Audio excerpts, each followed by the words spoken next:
Welcome to Edupedia World.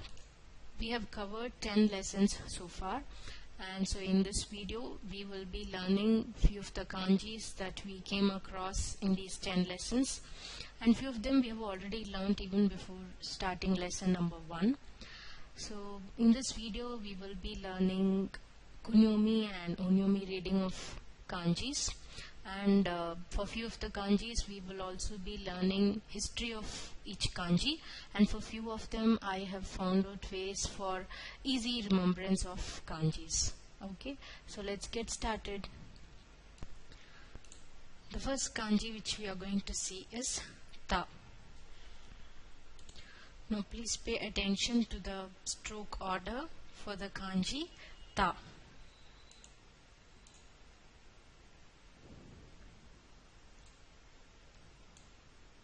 One, 2, 3, 4 and 5.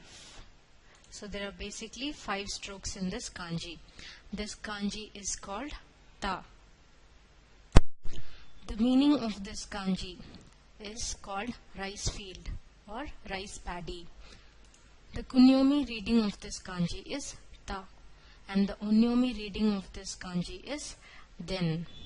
Rice field or rice paddy, kunyomi is ta and onyomi is den. Now let's learn the history of ta kanji.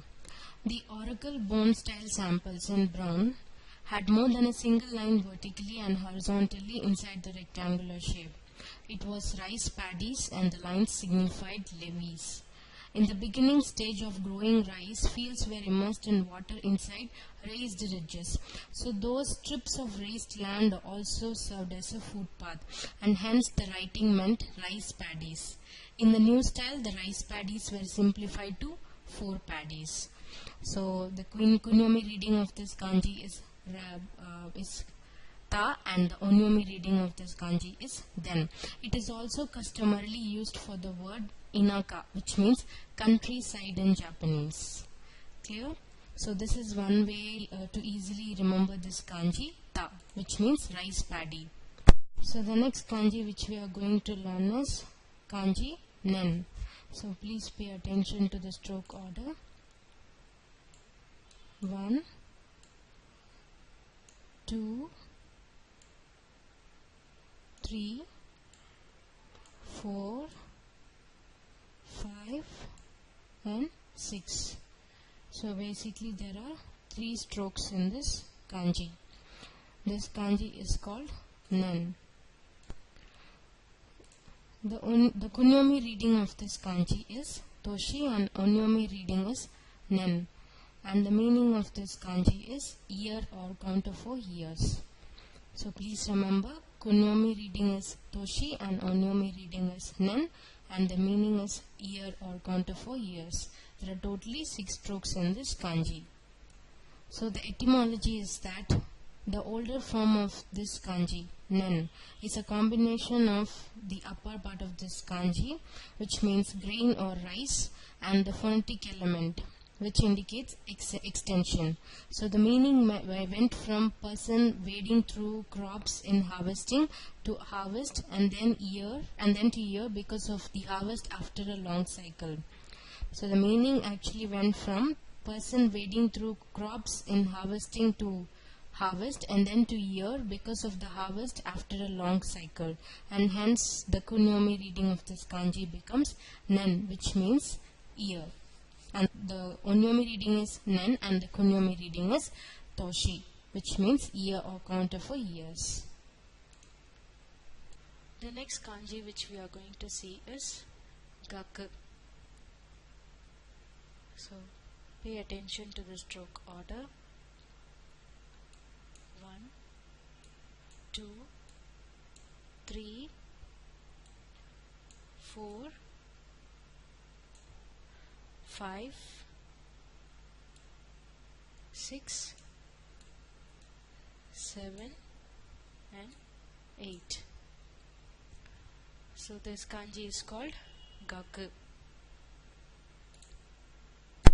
The kunyomi reading of this kanji is mana. mana of manab, and onyomi reading is gaku. The meaning is to study or learning or science. So the kunyomi reading is mana b, and onyomi reading is gaku. Mana of manab and gaku, meaning study, learning and science. Now let's learn the history of this kanji gaku. The kanji gaku has the kyujidai, which is the image 3. In oracle bone style, which is the image 1, the top was 2 hands or people mingling, an X in the middle, and the bottom was a house. In bronzeware style, that is the image 2, a child was added inside the house. Together they signified carrying hands of adults helping children to learn in a schoolhouse. From a place of learning for children, it meant to learn, and thus it became the image 5, which is the current used one. So the kunyomi reading is mana of manab, and the onyomi reading is gaku. Fourth kanji is sei. Please pay attention to the stroke order. 1, 2, 3, 4 and 5. Ensure that the last line is slightly longer than the other 2 lines. So this is the kanji sei. The meaning of this kanji sei is life, genuine and birth. There are multiple kunyomi readings for this kanji. E of ikiru, E of ikasu, E of ikeru, U of umareru, U of umareru, Uma of umareru, U of umare, umare, U of O of ovu, Ha of hairu, Ha of hayasu, Ki, Nama, Naru, Na of nasu, Mu of musu and U. And the onyomi reading is sei and show. All these mean life, genuine, birth, to give, to live and so on. So the meaning remains the same. Okay. So there are 5 strokes to this kanji sei. One way to easily remember this kanji is the image of a plant. The kanji for life, for birth or several other related things. It's a picture of a live plant growing out of the ground. It's pronounced sei or show in most compounds with other kanji, and also shows up in words like ikiru, which means to live, and uma, which means to give birth. It's a very common and useful kanji with a lot of meanings related to life. The next kanji which we are going to see is sen of sensei, which means teacher. So pay attention to the stroke order. 1, 2, 3, 4, 5 and 6. Totally 6 strokes to this kanji. This kanji reads as sen. The kunyomi reading for this kanji is saki and ma of mazu. Onyomi reading is sen. The meanings are before, ahead, previous, future, precedence. Kunyomi readings are saki and ma of mazu, and the onyomi reading is sen. The history of this kanji is that the oracle bone style, which is in brown color, had a footprint at the top and a person at the bottom. When you walk, your feet go before your body, and hence you can relate the meaning of this kanji to remember it as ahead, first, or to proceed. And hence the kunyomi reading of this kanji is saki and the onyomi reading is sen. Next kanji which we are going to see is dai or oki, O of oki. Please pay attention to the stroke order. 1, 2 and 3. Okay, so this is the kanji of Oki. The kunyomi reading of this kanji is O, O of Oki, and onyomi readings are Dai and Tai. All mean the same, which is large or big. Kunyomi reading is O of Oki, and onyomi readings are Dai and Tai.